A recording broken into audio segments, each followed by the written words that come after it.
Hi guys, welcome to Divyaladi vlogs. నేను మీ దివ్యాలాది. ఇంతకుముందు వీడియోస్లో నా గుజరాత్ ట్రిప్ వీడియోస్ చూసే ఉంటారని అనుకుంటున్నాను. అందులో భాగంగా నేను ధోలావీరా వెళ్ళిన తర్వాత కచ్లో నేను ఫాజిల్ పార్క్ని అయితే విజిట్ చేయడానికైతే వెళ్ళాను. ధోలావీరా నుండి ఫాజిల్ పార్క్ 6.5 కిలోమీటర్స్ దూరంలో ఉంటుంది. మెయిన్ రోడ్ వరకు రోడ్ అయితే బాగుంటుంది, కానీ ఫాజిల్ పార్క్ వెళ్ళేటప్పుడు మాత్రం రోడ్ అస్సలు బాగుండదు. వెహికల్స్ వెళ్ళడానికైతే అస్సలు రోడ్ అయితే అస్సలు బాగోలేదు. మీరు చూస్తున్నదంతా కచ్చా రోడ్. ఈ కచ్చా రోడ్లో కొంత దూరం వరకు మాత్రమే రోడ్ అనేది బాగుంటుంది. తర్వాత కొంత దూరం అయితే అసలు రోడ్ అయితే అస్సలు బాగోలేదు. ఫాజిల్ పార్క్ లోపలికి వెళ్ళడానికి మనకైతే ఎంట్రీ టికెట్ లాంటిది ఎలాంటిది ఉండదు. డైరెక్ట్గా మనం లోపలికి వెళ్ళిపోవచ్చు. ఫాజిల్ పార్క్ వెళ్ళేటప్పుడు మనకి కొన్ని సముద్రపు జంతువుల బొమ్మలు అయితే కనిపిస్తూ ఉంటాయి. ఇలాంటి ప్లేస్ని విజిట్ చేద్దామని ప్లాన్ చేసేది ఉంటే మాత్రం మీరైతే మార్నింగ్ 10 o'clock లోపలనైతే వెళ్ళండి. ఎందుకంటే మీరు ఈవినింగ్ టైంలో కూడా వెళ్ళవచ్చు. మధ్యాహ్నం టైంలో వెళ్ళేది ఉంటే మాత్రం అసలు ఎండలు మాత్రం అసలు తక్కువగా ఉండవు. ఇక్కడైతే వెళ్ళడానికి ప్లాన్ చేస్తే మాత్రం డిసెంబర్ టు ఫిబ్రవరి టైంలో మాత్రమే వెళ్ళండి. ఇప్పుడు మనం చూస్తుంది వెహికల్ పార్కింగ్ ఏరియా. ఇక్కడే మనం వెహికల్ని పార్క్ చేసుకొని మనం ఫాజిల్ పార్క్ వరకు అయితే నడుచుకుంటూ వెళ్ళాలి. ఇక్కడ నుండి చూస్తే మనకు సముద్రం ఈ విధంగా కనిపిస్తుంది. చూడండి ఎంత నిర్మానుష్యంగా ఉందో. పార్కింగ్ ఏరియా నుండి ఫాజిల్ పార్క్ వెళ్ళడానికి ఒక వే అయితే ఉంటుంది. సో చిన్నగా రోడ్ అయితే ఉంటుంది. అక్కడ నుండి మనం నడుచుకుంటూ వెళ్ళాలి. మేము వెళ్ళిన టైంలో గైడ్స్ అయితే మాకు ఎవరైతే కనిపించలేదు. ఉండేది ఉంటే హైర్ చేసుకుందాము అని అనుకున్నాము, కానీ ఎవరైతే లేరు. మేము వెళ్ళిన టైంలో మాత్రం ఒకరో ఇద్దరో విజిటర్స్ అయితే ఉన్నారు. సో వాళ్ళు కూడా ఈ ఫాజిల్ పార్క్ని విజిట్ చేయడానికి అయితే వచ్చారు. సముద్రం పక్కకున్న ఇలాంటి ఫాజిల్ పార్క్ని నేనైతే ఎప్పుడూ చూడలేదు. ఈ సముద్రం దాటితే మనకి పాకిస్తాన్ బార్డర్ అయితే ఉంటుంది. ఈ పార్క్ని ఎవరైతే విజిట్ చేస్తారో వాళ్ళ డీటెయిల్స్ ఒక బుక్లో రాయాల్సి ఉంటుంది. అక్కడ సెక్యూరిటీ గార్డ్గా ఒక పర్సన్ అయితే కూర్చొని ఉంటారు. సో బుక్లో మనం ఏంటంటే మన డీటెయిల్స్ రాసి మనం వెళ్ళాల్సి ఉంటుంది. ఎందుకంటే పాకిస్తాన్ బార్డర్ ఉంటుంది కాబట్టి సెక్యూరిటీ పర్పస్ వాళ్ళు ఏంటంటే మన డీటెయిల్స్ అనేది తీసుకుంటారు.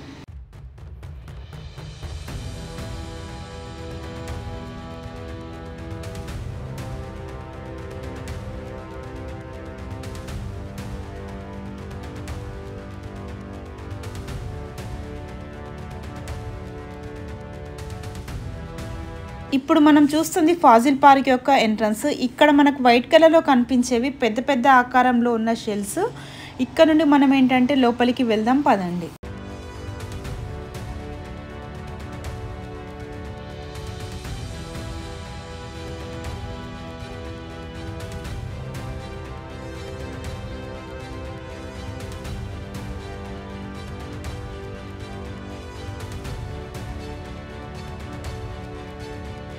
ఈ పార్కులో జురాసిక్ యుగానికి చెందిన శిలాజాలు అయితే ఉన్నాయి.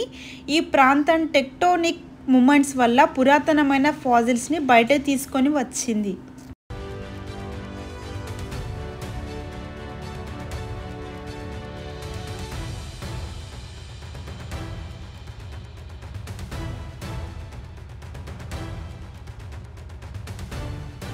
మనం ఫాజిల్ పార్క్ అని వచ్చాము, కానీ ఇక్కడ మొత్తం మట్టే ఉంది అని అనుకోకండి. ఎందుకంటే ఈ ప్లేస్లో నేలమట్టమైన ఫాజిల్స్ ఉండడం వల్ల ఫాజిల్స్ ఉన్న ప్లేస్ మనకైతే షైనింగ్గా అయితే కనిపిస్తుంది. చూడండి, ఇక్కడ లక్షల సంవత్సరాల హిస్టరీ ఉన్న జీవజాతుల సేకరణకు ప్రసిద్ధి చెందింది.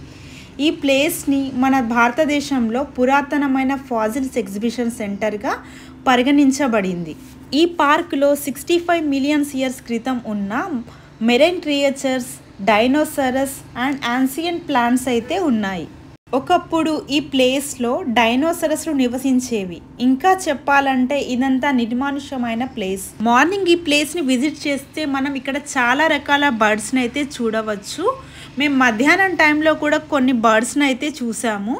చూడండి ఎంత నిర్మానుష్యంగా ఉందో. ఇలాంటి ప్లేస్ని మనమైతే మూవీస్లో అయితే చూసుంటాం, కానీ రియల్ లైఫ్లో అయితే ఎప్పుడూ చూడలేదు. ఇంకా కాసేపు ఇక్కడే టైం స్పెండ్ చేద్దామని అనుకున్నాము, కానీ అప్పటికే టెంపరేచర్ 50 degrees దాటిపోయింది. ఇంత టెంపరేచర్లో మేము ఉండలేం కాబట్టి మేమైతే రిటర్న్ అయిపోయాము. మేము ఇంకా లేట్ అయిపోయేది ఉంటే హెవీ ట్రక్స్ రోడ్లో కనిపిస్తాయి కాబట్టి మేమైతే తొందరగా ఇంటికైతే రీచ్ అయిపోయాము.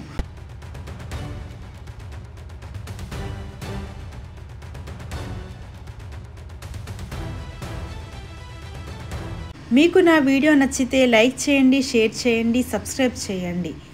మీ యొక్క సందేహాలను సజెషన్స్ని కామెంట్స్ రూపంలో తెలియజేయండి. Thanks for watching this video. See you in next video. Bye.